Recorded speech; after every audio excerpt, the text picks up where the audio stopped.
All the recordings will be played once only. The test is in 4 sections. At the end of the test, you will be given 10 minutes to transfer your answers to an answer sheet. Now turn to Section 1. Section 1.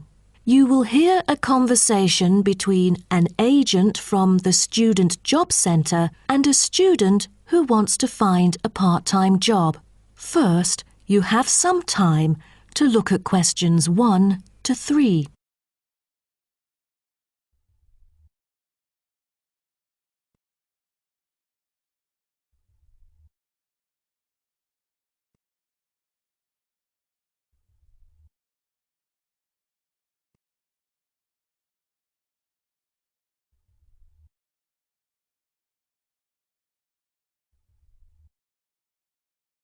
You will see that there is an example which has been done for you.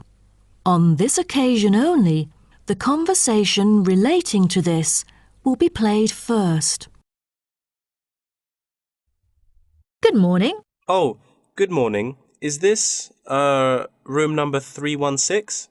Yes, that's right. So, is this the Student Job Centre? It certainly is. How may I help you? Well, actually, I'm looking for a job, a part-time job. Do you have anything available at the moment? Ah, yes. Are you a registered student? I'm afraid this service is only available to full-time students. Yes, I'm doing my degree in statistics studies. Here's my student card. Right. Well, let's just have a look at what positions are available at the moment. There is a job for social workers, and the workplace is in the House of the Disabled. The agent says that the workplace for social workers is in the House of the Disabled, so disabled has been written in the space. Now we shall begin. You should answer the questions as you listen, because you will not hear the recording a second time. Listen carefully and answer questions 1 to 3. Good morning. Oh, good morning. Is this, room number 316? Yes, that's right. So, is this the Student Job Centre? It certainly is. How may I help you? Well, actually, I'm looking for a job, a part-time job. Do you have anything available at the moment? Ah, yes. Are you a registered student? I'm afraid this service is only available to full-time students. Yes, I'm doing my degree in statistics studies. Here's my student card. Right. Well, let's just have a look at what positions are available at the moment. There is a job for social workers, and the workplace is in the House of the Disabled. That would be fine for me. What are the hours like? You'll have to work every day, and the payment is $9 per hour. However, the skills required are not very basic, so 3 days of training is needed. The pay is quite good, though I'm in my second year of study now and must attend some courses during the daytime, so I'm afraid I can't make it for this one. Do you have any other positions? You know, ones that I could spare more class-free time on? That's not good then. Let's see. Here, there is one for security guards in the supermarket. What about the pay? The salary is pretty standard for this one. It's $25 per hour. Great! That's much higher than I would have expected. Are there any special qualities required? It sure offers quite a good salary. There's almost no requirement for this job except that you must wear a uniform which is provided. That's very nice then. But what about exact working hours for this? I hope it will be okay for me. The working time is from 9 a.m. to 5 p.m. and you only need to work 3 days each week. Before you hear the rest of the conversation, you have some time to look at questions 4 to 10.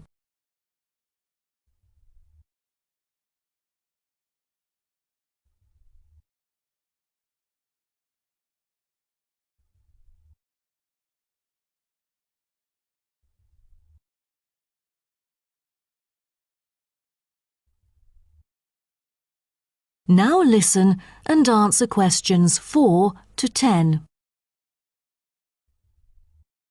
That sounds like fun. But unfortunately, I've got other arrangements during the weekdays, so that's not possible either, I'm afraid. Well, I think we do have something else for you. Yes, here it is. There is a vacancy for a van driving position in a furniture company that might suit you. What is the working time for this one? On the weekends? No, it's night work. That's good to hear, 'cause I'm available for most of the late hours. And the good thing for this is that you've got variable hours to choose from, though the payment is fixed. Any other restrictions for this one? Yeah, it requires the driver to have reliable driving skills. You know, in case of unnecessary damage or any unwanted possibilities of accidents. Night work is perfect, but I don't even have a driver's license, not to mention my horrible driving skills. No driver's license.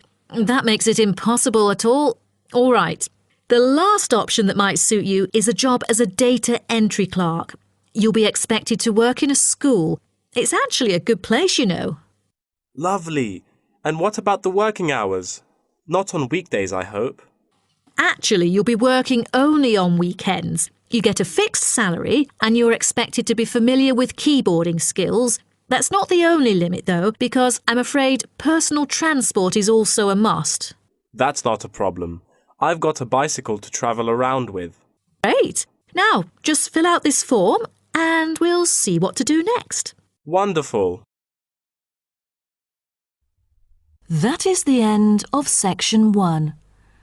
You now have half a minute to check your answers.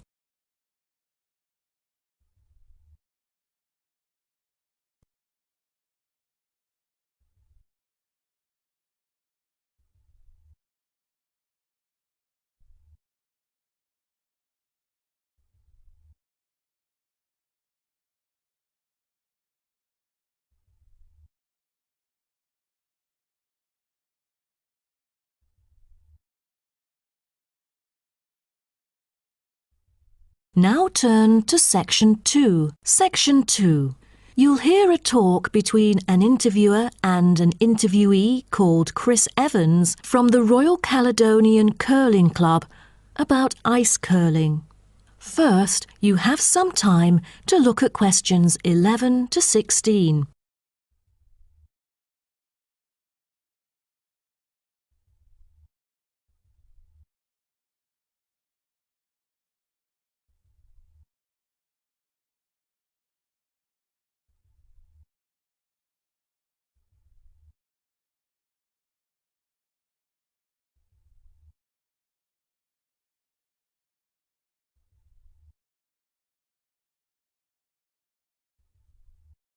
Now listen carefully and answer questions 11 to 16. Today, we're pleased to have on the show Chris Evans from the Royal Caledonian Curling Club. Now, let's welcome Chris to tell us something about ice curling. Chris, please. Thank you. It's my honour to briefly talk about ice curling here to all of you. So let's start with what curling is. Curling is a sport in which players slide stones on an ice rink towards a target area which is segmented into 4 concentric circles. 2 curling teams consist of 4 players, the lead, the second, the third, and finally the skip. The captain of the curling team and its players will throw their stones in the order stated above. Each team has 8 stones. The purpose is to accumulate the highest score in the game. Points are scored depending on which stone is resting closest to the centre of the target area at the end of the game. The ice surface on which the game is played, or the rink in curling, is called the sheet. It is covered with tiny droplets of water that become ice and cause the stones to curl or deviate from a straight path. The curling players should slide the heavy polished stones or rocks across the ice curling sheets towards the house, a circular target marked on the ice, as I mentioned before. There are several pieces of equipment essential for a curling game, so a concise instruction will be given to you. The most important things are the curling brush, which is used to sweep the ice surface in the path of the stone, as well as the curling stone, which is sometimes called rock. The former is usually made of horsehair, and the latter is made of granite, mainly coming from Scotland. Curling shoes are similar to ordinary athletic shoes, except that the two shoes in a pair have dissimilar soles. The sole of the slider shoe, which is designed for the sliding foot, is typically made of Teflon, while the gripper shoe for the hack foot has a special layer of rubber applied to the sole. During the curling game, you may also find a stopwatch attached either to the player's clothing or the broom, which is used to time the stones over a fixed distance to calculate their speed. Before you hear the rest of the talk, you have some time to look at questions 17 to 20.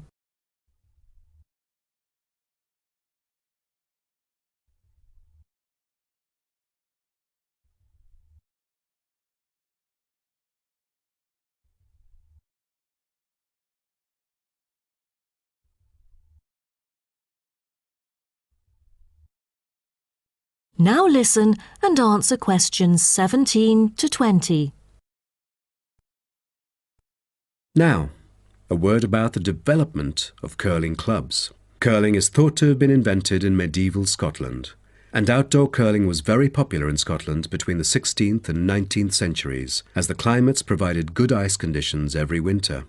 Kilsyth Curling Club is renowned as the first club in the world, having been formally constituted in 1716, and widely influencing ice curling development.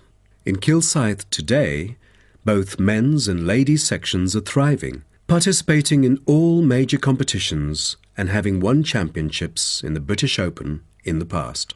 The mother club of curling, Grand Caledonian Curling Club, was instituted in 1838 for the purpose, not as such to attract people's interest, but to regulate the ancient Scottish game of curling by general laws. With these official rules, the young curlers could be trained in a more professional way. By 1842, the new national club had sought to obtain royal patronage, and it has ever since been known as the Royal Caledonian Curling Club. However, many sports, such as athletics and tennis, were frowned upon as being too recreational and not practical enough. So the Crown banned them by law during the 1300s, in the hope that men would instead practice the archery skills that were seen as vital to the country's defence. And the ban was lifted in the 17th century. So, do you know the reason for curling being kept during the 16th century? Is it because it was so popular, or because people from all ages like children could play it? The spirit of curling dictates that one never cheers mistakes, misses, or gaffes by one's opponent. And most importantly, all the team members should strictly follow the instructions of their captain, which is essential for men in battle. Curling was brought to Canada from Scotland, and some curling was played informally before 1800. Curlers often used iron curling stones made from melted materials such as cannonballs rather than granite until the early 1900s, because there were transport problems importing granite stones from Scotland. That is the end of section 2. You now have half a minute to check your answers.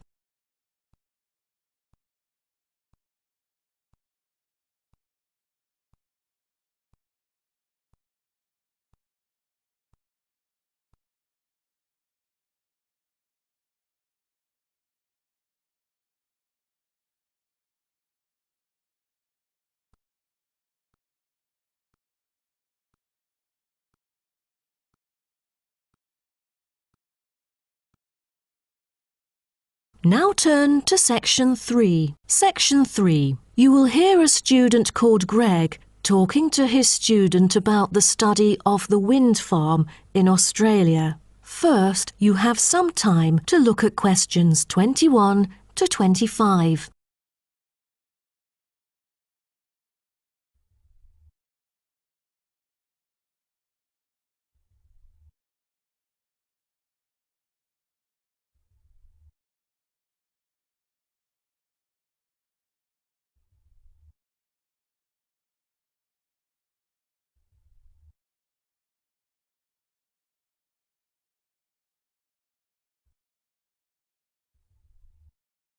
Now, listen carefully and answer questions 21 to 25. OK, Greg. So I finally managed to read the article you submitted, the one about the study of the wind farm in Australia. You did? Great! What did you think of it? Yeah, I was a little confused at first because of the background information you failed to present on the paper. I mean, it's kind of important for you to give some general knowledge before you start actually writing on the main theme. Oh, I was thinking of doing that during the presentation session. But now that you have mentioned it, I could add it to the beginning of the essay. I've done some research on that, to think about the different ways that people use wind. Wind is one of our cleanest and richest sources of power, as well as one of the oldest. Windmills began to be used in ancient Iran back in 7th century BC. They were first introduced to Europe during the 1100s, when armies returned from the Middle East with knowledge of using wind power. For many centuries, people used windmills to grind wheat into flour or pump water from deep underneath the ground. During the 1970s, people started becoming concerned about the pollution that is created when coal and gas are burned to produce electricity. People also realized that the supply of coal and gas would not last forever. Then, wind was rediscovered and carried out into research for the first time. Greg, why don't you just put all that information together and present that in the introduction part of your essay? Okay, I'll do that. What also intrigued me was that there were disadvantages about a wind farm. You see, all the conventional green scenarios for reducing carbon emissions include a dramatic upscaling in renewable power generated by wind, both on and offshore. However, the environmental impacts of this large-scale industrial deployment, both of turbines and power lines, frequently in relatively natural areas, are often neglected by climate campaigners. For example, wind turbines have the reputation of generating noise as well as electricity. So as more electricity is produced, they can be really noisy.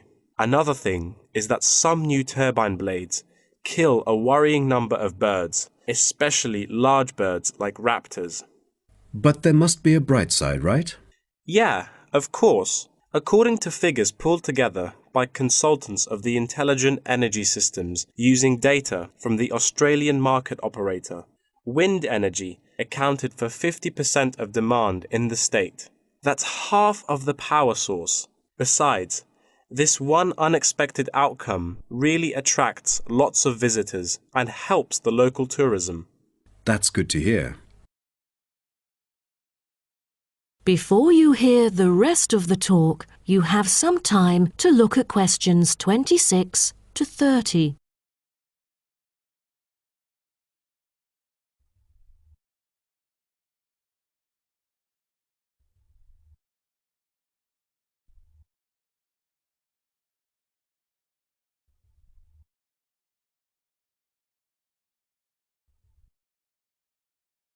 Now, listen and answer questions 26 to 30. Oh, how about the structure? Offshore wind farms consist of a number of connected elements. These include the turbines, foundations, array cables, offshore substation, export cable, and onshore substation and infrastructure. Just a single one of these giant wind turbine blades, produced by manufacturer Siemens, is almost as big as the Airbus A380, the world's largest plane. That's made in Europe. Impressive. Actually, at first, there were protests among residents who claimed themselves to be victims of land loss and noise. Then, policies came out really quick, and then they could get allowance from the government. From then on, things went smoothly. What would happen in extreme weather conditions? I mean, it could be dangerous if hurricanes occur. A motorized operating mechanism enables the device to be switched back on remotely. All versions feature the modular design and share the same complete range of standard accessories, thanks to its very extensive operating temperature range of -25 to 70 Celsius and its strong temperature range of -40 to 70 Celsius. It is ideally suited for use in wind turbines under extreme climatic conditions, though they do have an option to lower the speed of it. Wonderful. Then, what were the fans, or turbine blades, made of? Is it a special kind of metal? No, they were too heavy. Wind turbine blades must be strong, light, and capable of operating for decades without much, if any, maintenance. Fiberglass is one of the main components of many large-scale wind turbine blades. The material is used because it is lightweight, easily shaped, and not too expensive. Another material used to make longer turbine blades is timber. This material is too expensive to use amongst all the blades, but on the longer blades, it's used to help reinforce them because it is stiff and light. That is the end of section 3. You now have half a minute to check your answers.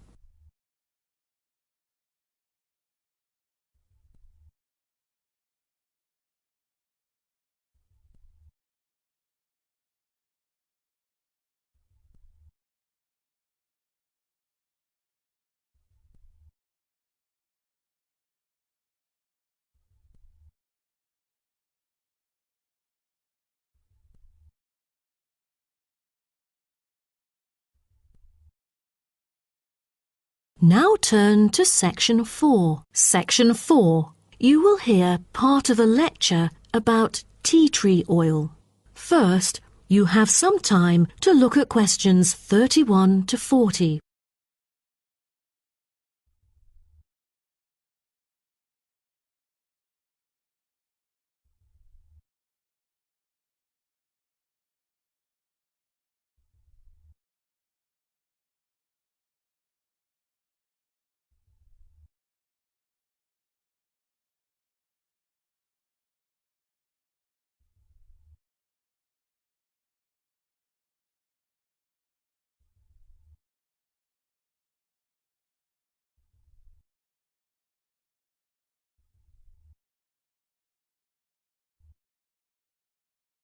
Now, listen carefully and answer questions 31 to 40.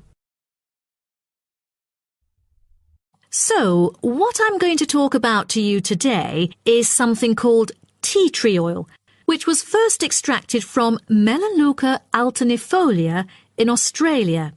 This species remains the most important commercially. Several other species are cultivated for their oil extraction. There is a very long history of tea tree oil's use in aromatherapy.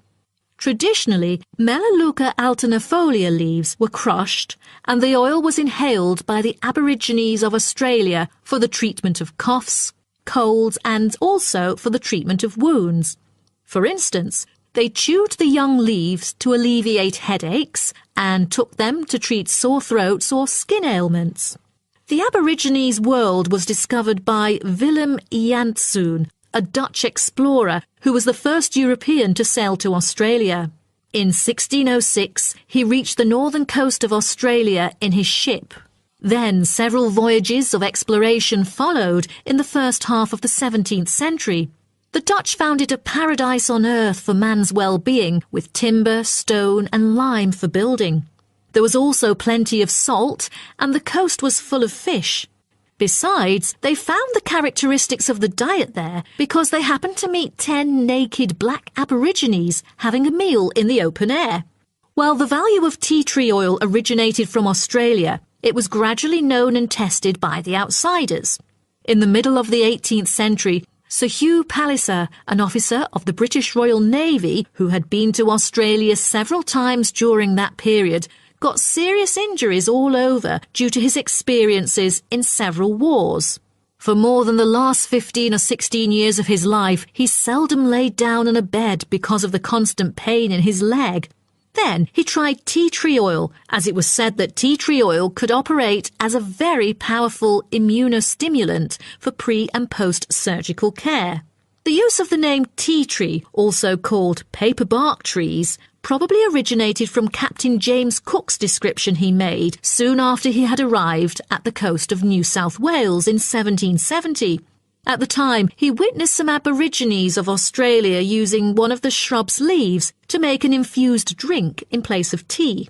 In the 1920s, some human clinical research and the documentation of many benefits associated with tea tree oil were credited, which were made by Dr. Arthur Penfold, an Australian government chemist.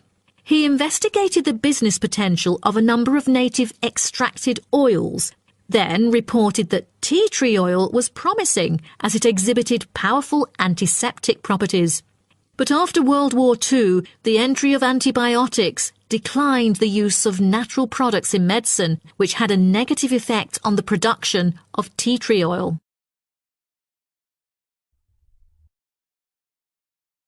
As such an important and valuable material in the world, how is tea tree oil produced? I think most of you are curious about this. Tea tree oil can be extracted in some different ways, but the most traditional way is steam distillation.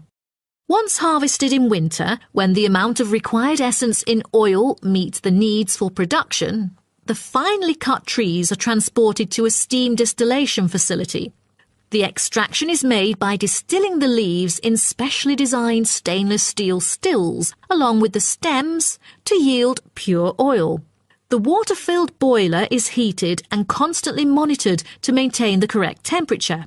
Both the steam and oil evaporate and then condense as they run through a pipe into the collecting container where the oil floats to the lid, while the water, because of gravity, goes steadily out the lower exit pipe.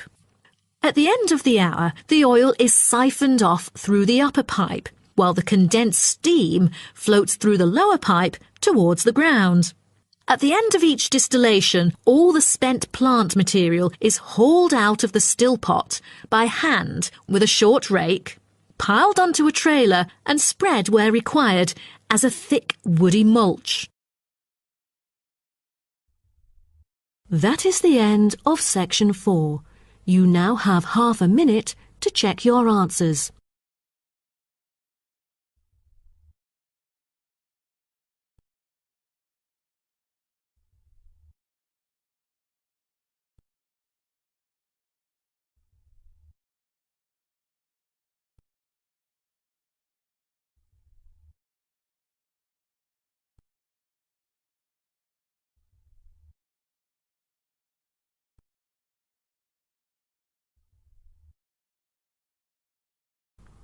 That is the end of the listening test. In the Ielts test, you will now have 10 minutes to transfer your answers to an answer sheet.